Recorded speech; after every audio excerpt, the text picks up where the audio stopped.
sometimes the challenge for the SAI lies in getting that information from the entities, right? Like the entities are not preparing their own financial statements, for example.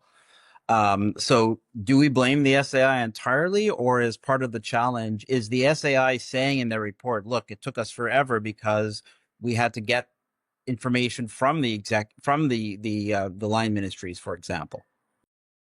Well, yeah, well, you can't blame the SAI completely for all the shortfalls, right?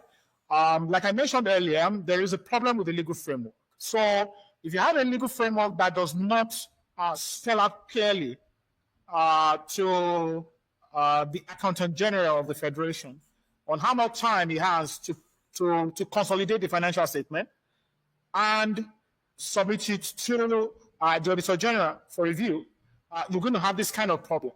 So currently, the Constitution provides a timeline for the Auditor General to submit its report to Parliament, and the Constitution provides for a 90-day window to submit that report. But the same Constitution does not mention what timeline the Accountant General has after the end of the financial year to consolidate the financial statement for all agencies of government and submit it to the Auditor General. So you have a situation where the Accountant General can take forever in consolidating the financial statement. But as soon as he decides to submit the financial statement to the Auditor General, and he does so, the Auditor General then has 90 days to deliver that his audit reports to Parliament. So there's a huge gap in that regard. And our advocacy had been targeted in ensuring that we'll have a modern audit law that addresses that kind of gap. You can have that kind of gap go on, and then you expect efficiency in the system.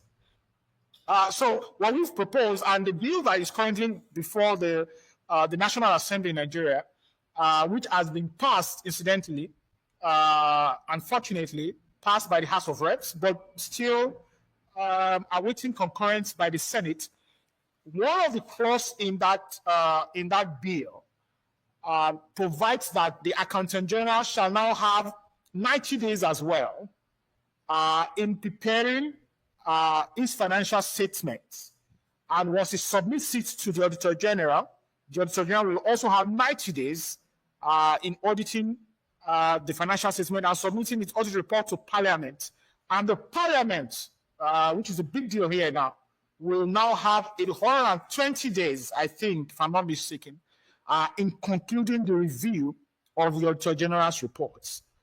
If we're able to get the bill concurred to by the Senate and signed by the President, it's going to be a game changer for public auditing in Nigeria and accountability, really.